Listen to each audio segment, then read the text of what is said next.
Perkenalkan, nama saya Yabrina Injili Karangtengili, NIM S1S1222081 dari kelas D. Pada video ini, saya akan menjelaskan materi Python mengenai Python Dictionary. Dictionary atau kamus itu digunakan untuk menyimpan nilai data dalam pasangan key dan value. Kamus adalah kumpulan yang terurut, dapat diubah, dan tidak mengizinkan duplikat. Nah, untuk menulis kamus itu ditulis dengan tanda kurung kurawal dan memiliki kunci serta nilai. Nah, contohnya seperti berikut.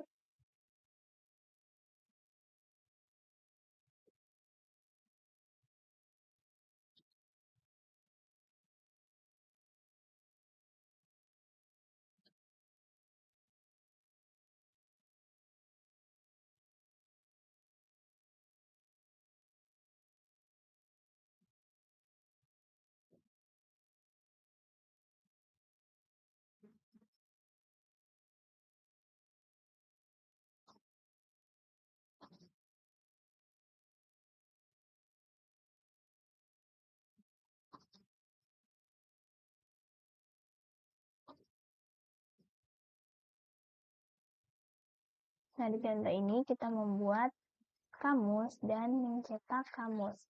Nah, jadi brand ini itu adalah kunci, kemudian word ini adalah nilainya. Nah, begitu juga dengan model, ini adalah K dan Mustang adalah nilainya atau value-nya.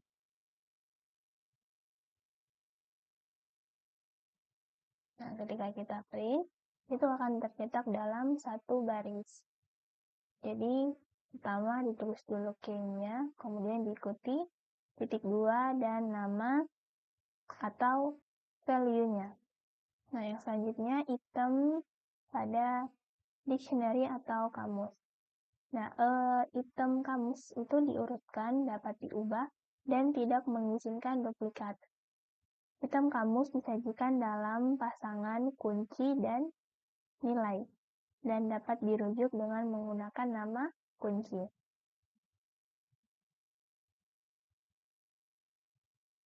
Oke, contohnya itu seperti berikut.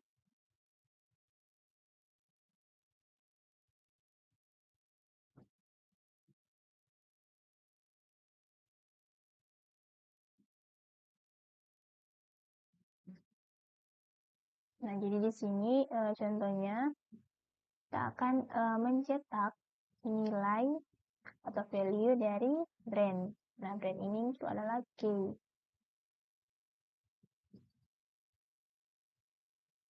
Nah, jadi value dari brand itu adalah port. Nah, yang berikutnya diurutkan atau tidak diurutkan. Kamus atau dictionary diurutkan, itu artinya item-item tersebut memiliki urutan yang ditentukan, dan urutan itu tidak akan berubah. Nah, tidak berurutan itu berarti item tidak memiliki urutan yang ditentukan. Jadi, kita dapat merujuk ke suatu item dengan menggunakan indeks. Nah, yang selanjutnya dapat diubah. Kamus itu bersifat changeable, artinya kita dapat mengubah, menambahkan, atau menghapus item setelah kamus dibuat. Yang berikutnya, duplikat tidak diizinkan. Nah, kamus itu tidak boleh memiliki dua item dengan kunci yang sama. Nah, seperti contoh berikut.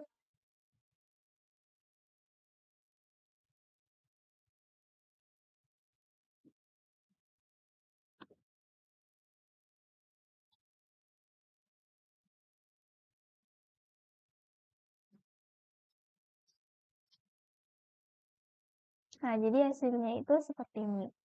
Nah, jadi nilai duplikat itu akan menyimpan nilai yang sudah ada. Nah, jadi 2005 ini tuh akan menimpa nilai 1964. Nah, ketika di print, tampilannya atau hasilnya itu seperti ini. Nah, yang selanjutnya menentukan panjang kamus. Untuk menentukan berapa banyak item yang dimiliki kamus, kita bisa gunakan fungsi len. Nah, contohnya itu seperti berikut.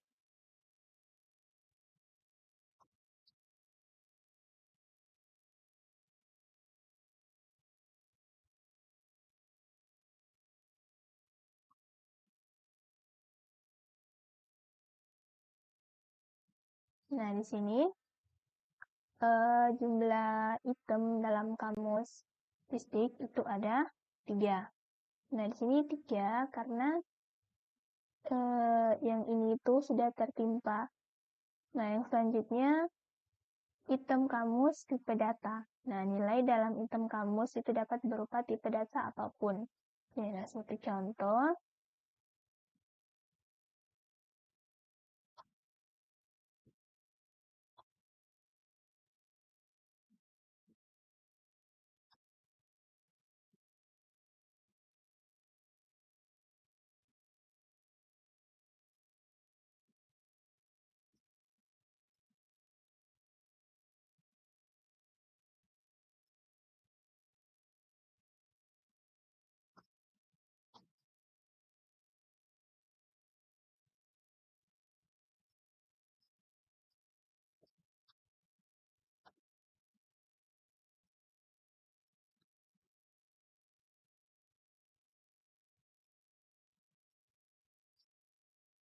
nah, jadi di sini itu tipe datanya ada tipe data string, tipe data boolean, tipe data integer, dan kemudian di sini ada juga tipe data list atau daftar.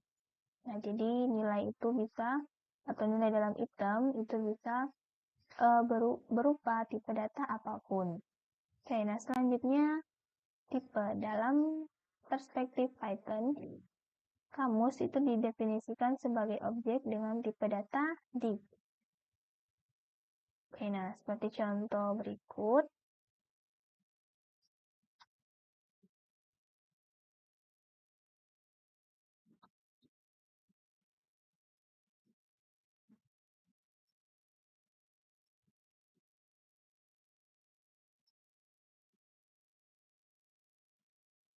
Nah, di sini kita akan mencetak tipe data dari kamus atau dictionary. Nah, di sini kelas div. Nah, jadi tipe datanya yaitu this. Oke, selanjutnya konstruktor if. Nah, dimungkinkan juga untuk menggunakan konstruktor dig. Nah, untuk membuat kamus. Jadi, selain menggunakan caranya, yaitu seperti contoh berikut.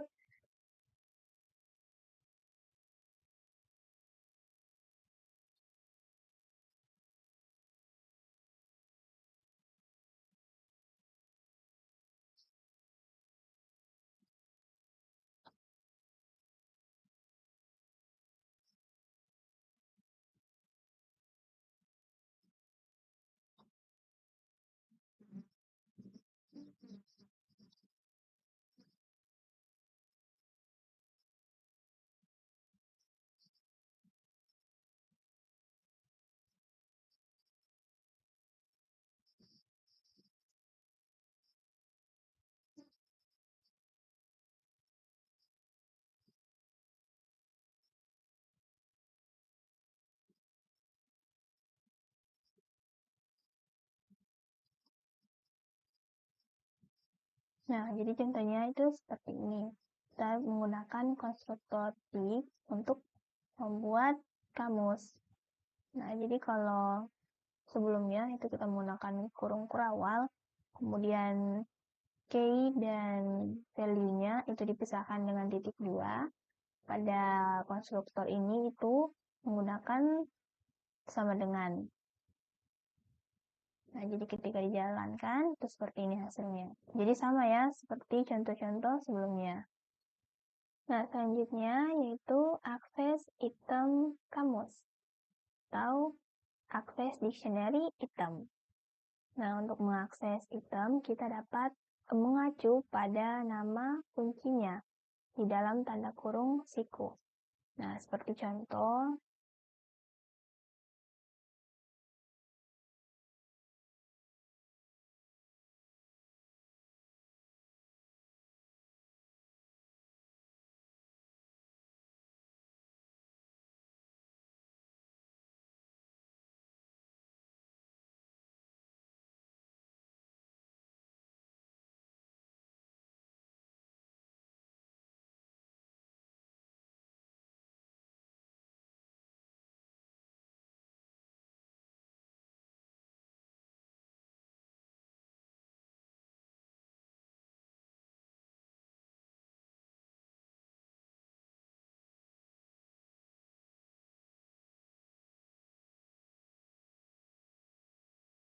Di contoh ini kita akan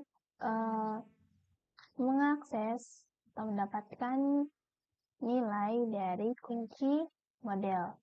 Nah, jadi caranya yaitu di sini kita tuliskan nama kunci yang ingin kita cari nilainya di dalam tanda kurung siku. Nah, seperti contoh ini. Nah, jadi nilai dari kunci model yaitu Mustang. Nah, selain itu ada juga metode get untuk mengakses atau mendapatkan nilai dari kunci. Nah, kalau contohnya itu seperti berikut.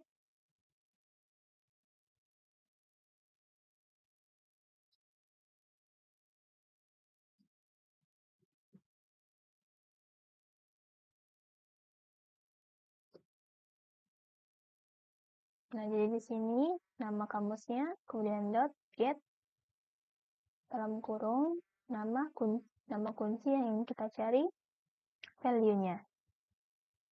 Nah, ketika di run, hasilnya seperti ini. Nah, selanjutnya di sini yaitu mendapatkan atau mengakses kunci. Nah, sebelumnya kita itu mengakses item. Nah, sekarang kita akan mengakses kunci atau key. Nah, untuk mengembalikan daftar dari semua kunci dalam kamus, kita bisa gunakan metode case. Nah, contohnya itu seperti berikut.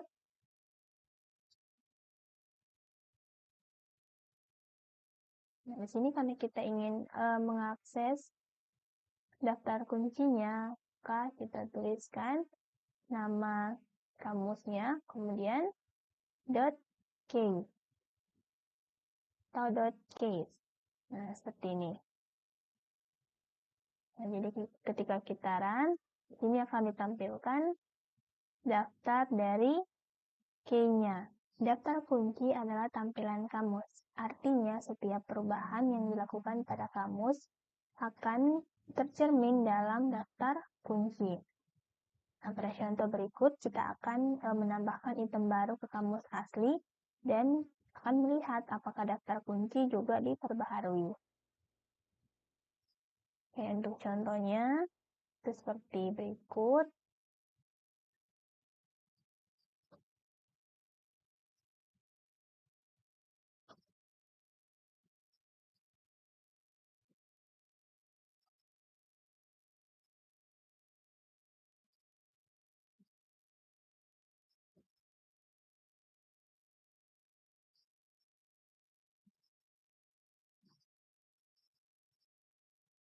Nah, jadi seperti ini. Nah, untuk print yang pertama, itu sebelum perubahan. Nah, jadi di print untuk daftar kuncinya, yaitu brand, model, dan year. Nah, untuk print yang kedua itu setelah perubahan. Nah, di sini itu menambahkan item baru ke dalam kamus, yaitu key color. Nah, jadi setelah perubahan di sini dicetak, yaitu ada 4 daftar case. Ada brand, model, year, dan color. Di sini itu setelah ditambahkan item yang baru. Oke, yang berikutnya mendapatkan nilai. Nah, metode values itu akan mengembalikan daftar semua nilai dalam kamus. Nah, contohnya itu seperti berikut.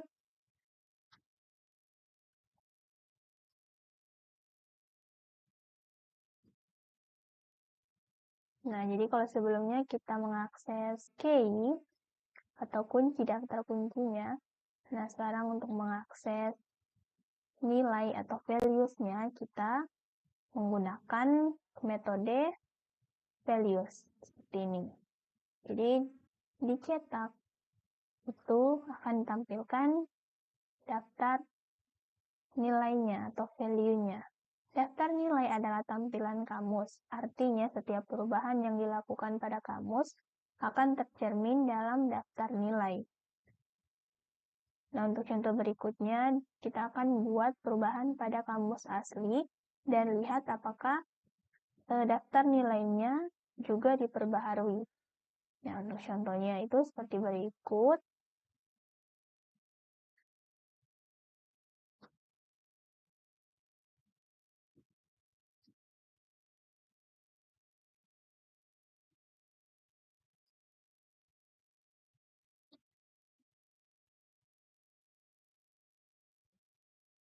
Nah, jadi di sini print yang pertama yaitu sebelum perubahan, kemudian print yang kedua itu setelah perubahan. Nah, di sini untuk yang sebelum perubahan itu masih daftar values pada kamus aslinya itu Ford, Mustang, dan 1964. Nah, setelah perubahan di sini itu dia mengubah untuk key years atau kunci year itu menjadi 2005. Nah, ketika dicetak di sini, maka 1964 itu akan berubah menjadi 2005. Oke, yang berikutnya contoh untuk menambahkan item baru ke kamus asli dan kita akan lihat apakah daftar item juga diperbaharui.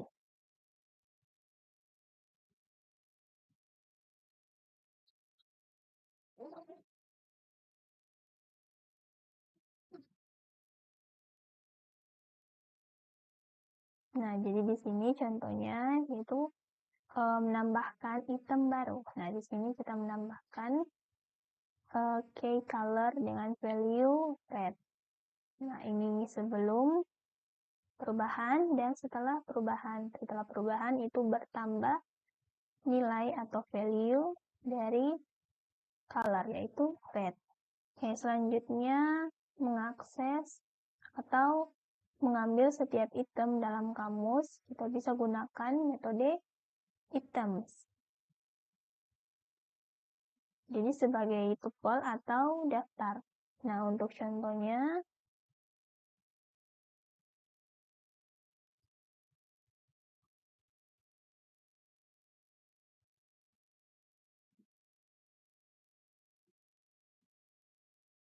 nah jadi metode items ini ketika kita cetak, tampilannya, hasilnya itu seperti ini. Nah, jadi ketika dicetak itu dia akan berpasangan, yaitu key dan value-nya. Nah, daftar yang dikembalikan adalah tampilan item kamus. Artinya, setiap perubahan yang dilakukan pada kamus akan tercermin dalam daftar item. Nah, contoh berikutnya kita akan buat perubahan pada kamus asli dan melihat apakah daftar item juga diperbaharui. Oke, untuk contohnya,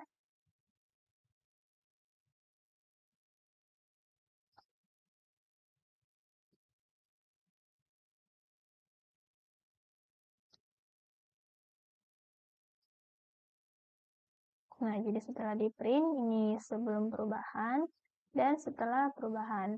Nah, pada key kuncier itu value-nya sudah berubah menjadi 2005. Nah, yang selanjutnya menambahkan item baru ke kamus asli. Dan kemudian kita akan lihat apakah item atau daftar itemnya juga diperbaharui. Nah, untuk contohnya,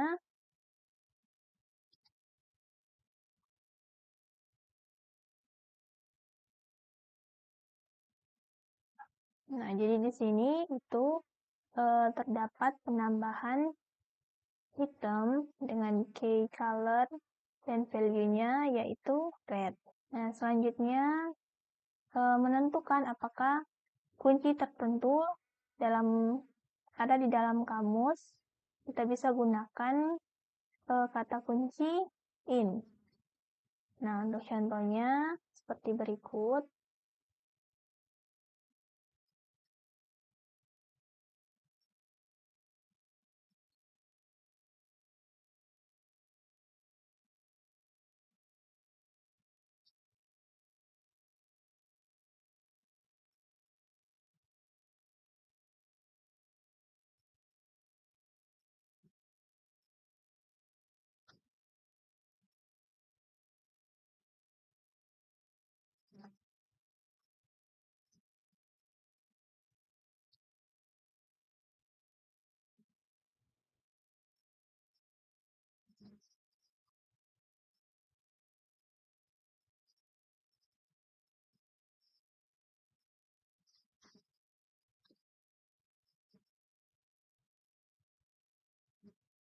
Nah, pada contoh ini di sini akan diperiksa apakah key model atau kunci model itu ada dalam kamus.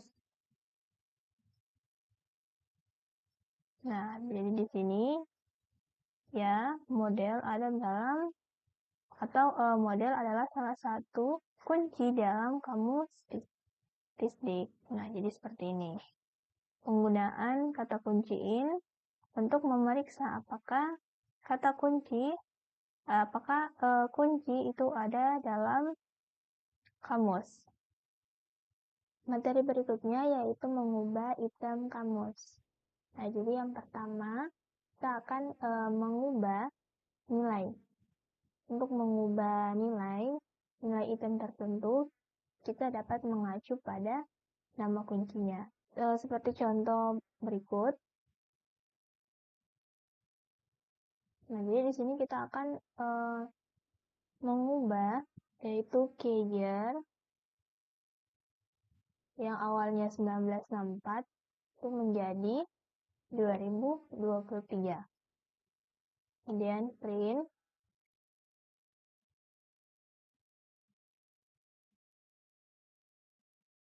Nah, jadi di sini hasilnya seperti ini. Nah, jadi di sini tuh dia sudah berubah ya nilainya. Selanjutnya ada perbaharui kamus. Kita bisa menggunakan metode update yang akan memperbaharui kamus dengan item dari argumen yang diberikan. Jadi argumennya itu harus berupa kamus atau objek yang dapat diubah dengan pasangan key dan value. Nah, contohnya itu seperti berikut. Jadi di sini kita pakai metode update.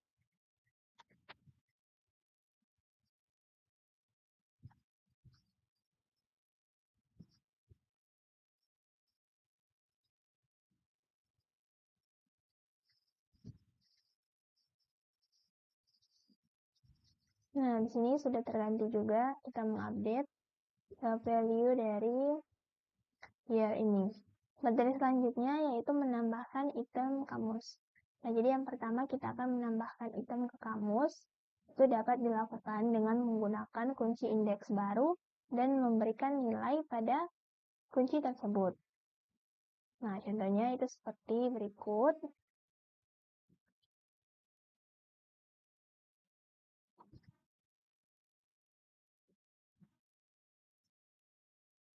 Nah, jadi di sini kita akan menambahkan kunci color ke dalam kamus dengan value red.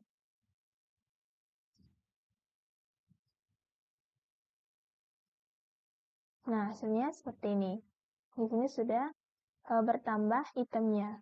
Yang berikutnya, kita juga bisa gunakan metode update untuk perbaharui kamus.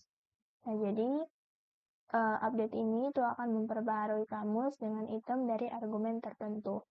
Jika item tidak ada, maka item akan ditambahkan. Nah, argumen harus bersifat kamus atau objek yang dapat diubah dengan pasangan key dan value. Nah, untuk contohnya itu seperti berikut.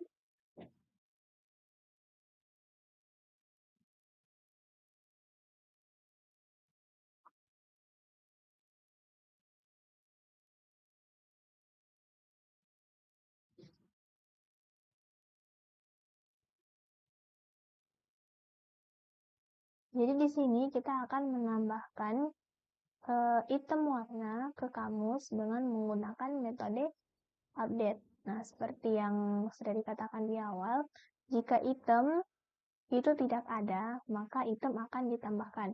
Nah, kalau sebelumnya itu kita gunakan metode update untuk memperbaharui isi dari itemnya. Nah, seperti contoh sebelumnya itu kan kita mengupdate year itu kita ganti value-nya menjadi 2023.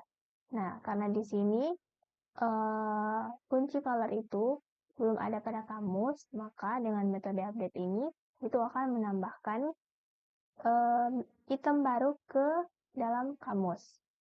Nah, ketika kita jalankan, nah hasilnya seperti ini. Jadi, color itu sudah ditambahkan ke dalam kamus. Materi selanjutnya yaitu menghapus item. Jadi ada beberapa metode yang dapat kita gunakan untuk menghapus item dari kamus. Nah, yang pertama itu ada metode pop. Nah, di sini metode pop ini akan menghapus item dengan nama kunci yang kita tentukan. Nah, untuk contohnya,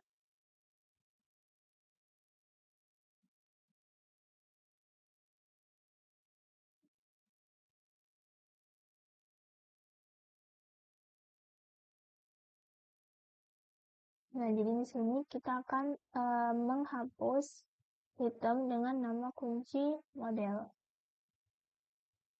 Oke, ini hasilnya. Di sini kunci model itu sudah terhapus. Nah, metode selanjutnya ada pop item. Nah, jadi kalau kita gunakan pop item, dia akan menghapus item terakhir yang dimasukkan. Untuk contohnya, nah jadi kalau di sini ketika kita cetak, maka yang akan terhapus item terakhir yaitu year. Nah, seperti ini. Nah, selanjutnya ada kata kunci del. Nah, kata kunci del ini itu menghapus item dengan nama kunci yang kita tentukan. Untuk contohnya seperti berikut.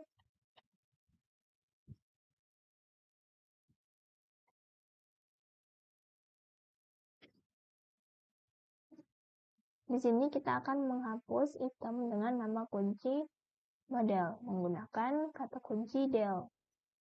Nah, di sini hasilnya itu sudah terhapus untuk nama kunci model. Nah, kata kunci del ini juga dapat menghapus kamus secara sepenuhnya. Oke, contohnya itu seperti berikut.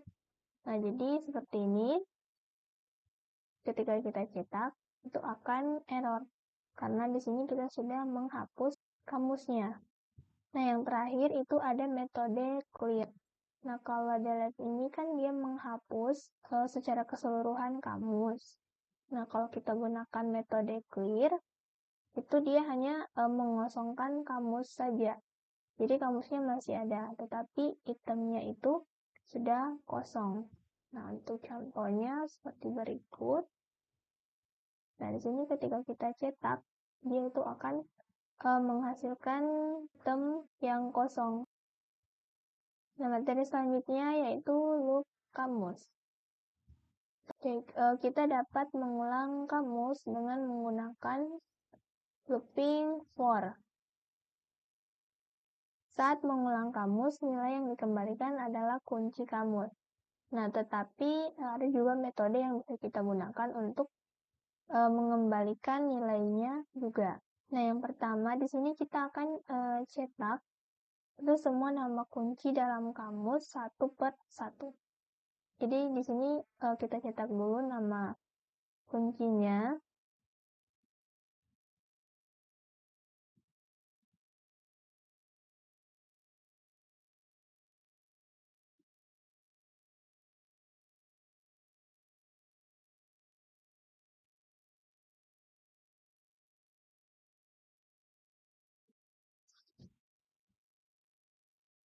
Nah, di sini kita cetak nama kuncinya. Jadi dia itu dicetak satu per satu.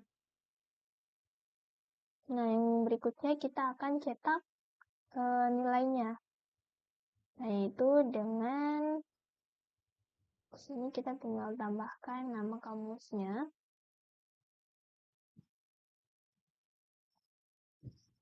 Kemudian kita cetak.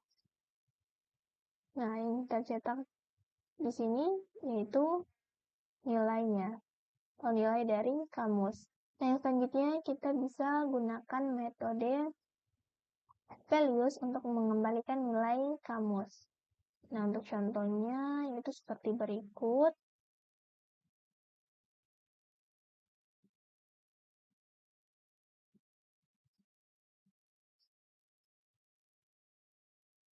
Nah, di sini sama seperti contoh sebelumnya, kita mencetak nilai dari kamus.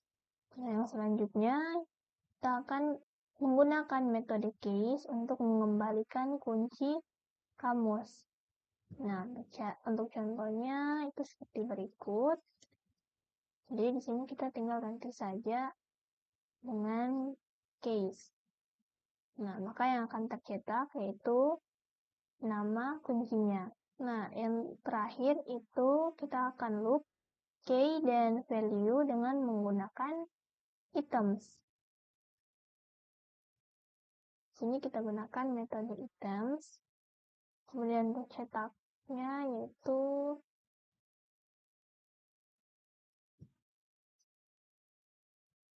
nah, di sini kita akan cetak key dan value-nya atau nama kunci dan nilainya. Nah, untuk kuncinya yaitu X dan nilainya yaitu Y menggunakan metode items. Kemudian kita cetak materi selanjutnya yaitu menyalin kamus. Untuk menyalin kamus, kita bisa gunakan metode bawaan kamus yaitu copy. Nah, jadi kita akan buat salinan kamus dengan menggunakan metode copy. Nah, untuk contohnya itu seperti berikut.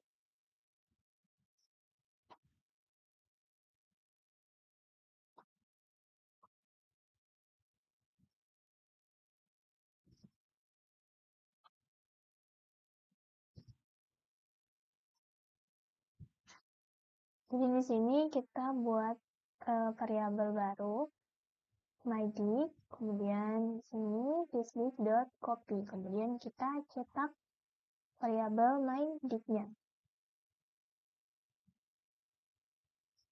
Nah, hasilnya seperti ini. Nah, jadi ini adalah metode yang dapat kita gunakan untuk menyalin kamus.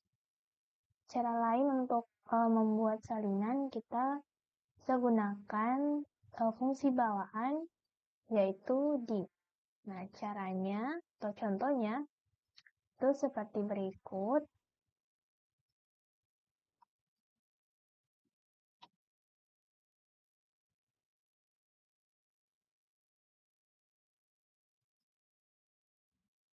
Nah, jadi untuk penggunaan div itu caranya seperti ini dan hasilnya seperti ini. Materi selanjutnya yaitu nested dictionary atau kamus bersarang. Jadi kamus juga dapat berisi kamus. Nah, jadi ini disebut dengan kamus bersarang. Jadi di sini kita akan buat kamus yang berisi 3 kamus.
Seperti ini contohnya. Di sini itu terdapat kamus yang berisi 3 kamus.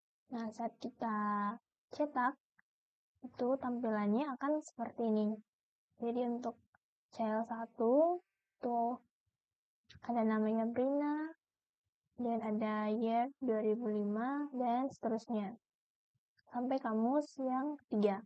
Atau jika kita ingin menambahkan 3 kamus ke dalam kamus baru, nah contoh selanjutnya misalnya kita akan buat 3 kamus, lalu kita buat 1 kamus yang akan berisi dari 3 kamus yang sudah kita buat sebelumnya. Oke, untuk contohnya seperti berikut.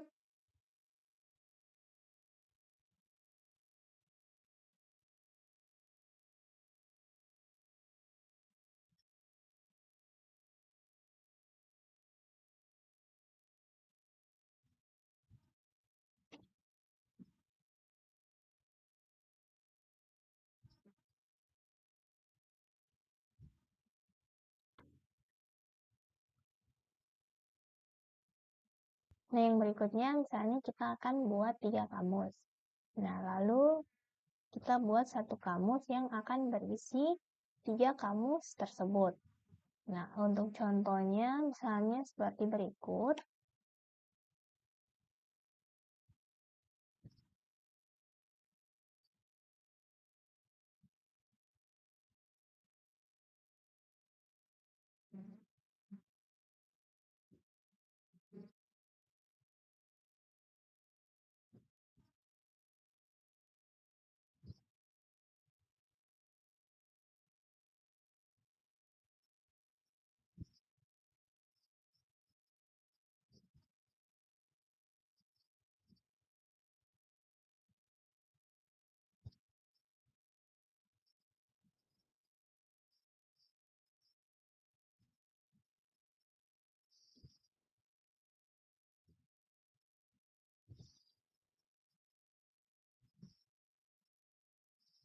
Nah, jadi di sini itu sudah ada 3 kamus. Nah, kemudian kita akan satukan itu di dalam 1 kamus.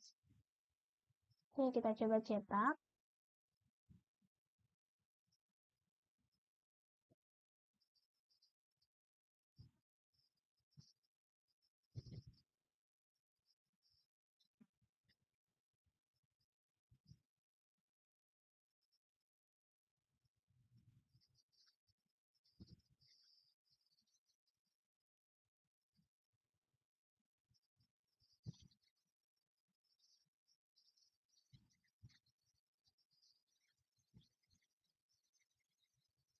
Nah, di sini hasilnya. Nah, jadi di sini kita menggabung 3 kamus itu ke dalam 1 kamus yang namanya My Family. Yang selanjutnya untuk mengakses item dari kamus yang bertumpuk atau bersarang ini, kita bisa gunakan nama kamus. Nah, itu dimulai dari kamus yang luar. Untuk contohnya, itu seperti berikut.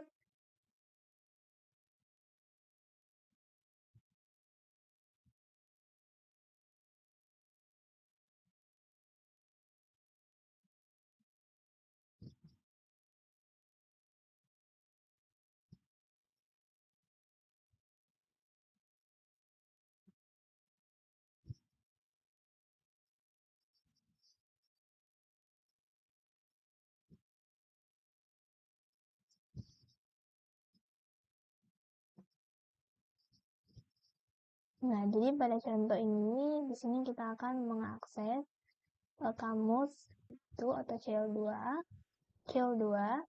itu dengan key name. Nah, untuk hasilnya, nah, yaitu di sini Cynthia. Nah, selanjutnya kita akan membahas beberapa metode dalam kamus Python. Nah, di sini yang pertama itu ada metode clean. Metode clean ini itu digunakan untuk menghapus elemen atau item dari kamus. Selanjutnya ada metode copy. Jadi metode copy ini itu untuk mengembalikan salinan kamus. Nah, yang selanjutnya ada metode form case.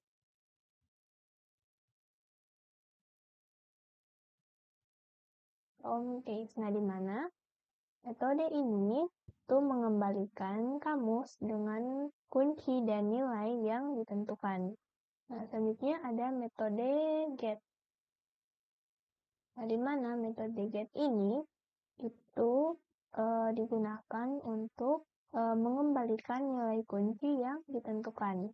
Nah, selanjutnya ada metode items. Metode items ini itu digunakan untuk mengembalikan daftar yang berisi tuple untuk setiap pasangan nilai kunci. Selanjutnya ada metode case. Nah, di mana metode case ini itu mengembalikan daftar yang berisi kunci kamus. Nah, selanjutnya ada metode pop. Nah, metode pop ini itu untuk menghapus elemen dengan kunci yang kita tentukan sendiri. Nah, selanjutnya ada pop item. Nah, jadi pop item ini itu untuk menghapus pasangan nilai kunci yang terakhir kita masukkan. Atau yang pasangan terakhir ke nilai kunci yang dimasukkan. Nah, selanjutnya ada set default.